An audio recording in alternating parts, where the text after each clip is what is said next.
Watching movies and reading books about our favorite wizards is already amazing and fun in its own right, but there's actually a lot of psychology found within the Harry Potter stories. Psychology is everywhere, even at Hogwarts.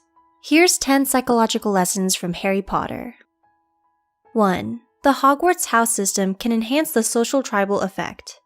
When groups face prejudice, their bond may become stronger, though this isn't always a good thing. There's quite a bit of prejudice against some of the houses, Slytherin in particular.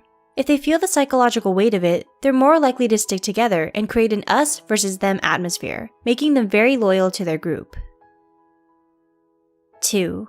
Dobby inspired a psychological concept. The beloved Dobby actually has a concept named after him.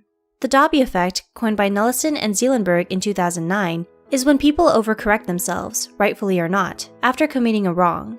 Guilt can be a good thing, as it encourages us to be moral, but the Dobby effect shows that it can be harmful too, when experienced in overly large proportions, causing people to invoke self-punishment. 3. Harry Potter shows signs of PTSD. Post-traumatic stress disorder, or PTSD, occurs after experiencing a traumatic event, such as witnessing a terrorist attack, getting kidnapped, or suffering from childhood abuse. When you think about what Harry has to go through in the Dursley household and during the Second Wizarding War, it's not surprising for him to exhibit traits of PTSD. Some of the symptoms he displays include reliving events through nightmares or flashbacks, having difficulty talking about the traumatic events, and feeling irritable and jittery. 4. Rita Skeeter is a metaphor for anxiety.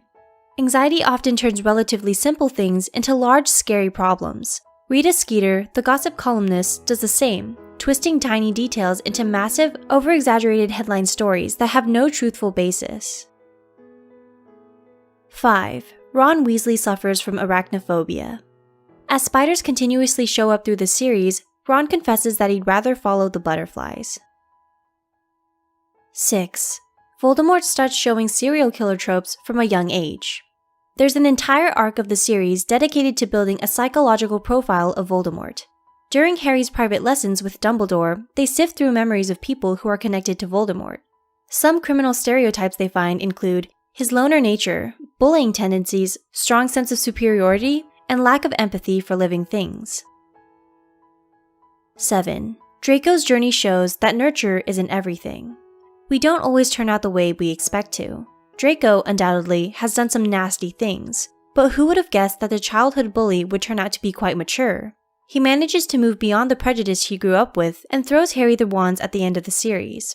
It's a very interesting character arc, and you can't help but feel a little emotional.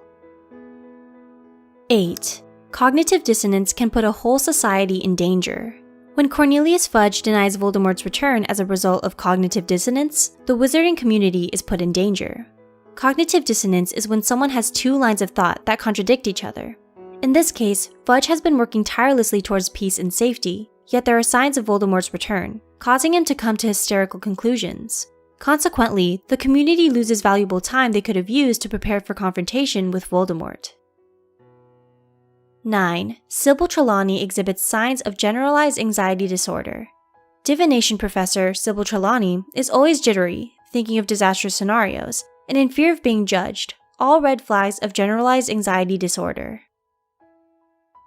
10. Parasocial, or one-way interaction with fictional characters, can help a healing process. People often state how the deaths and subsequent grief throughout the Harry Potter series have helped them deal with their own grief. Others can describe the series as relatable, comforting, and empowering, especially with the support of various character quotes. Which of these Harry Potter-related psychological lessons did you already know about, and which ones did you find interesting? Are there any others you found that didn't make our list? Feel free to share in the comments below.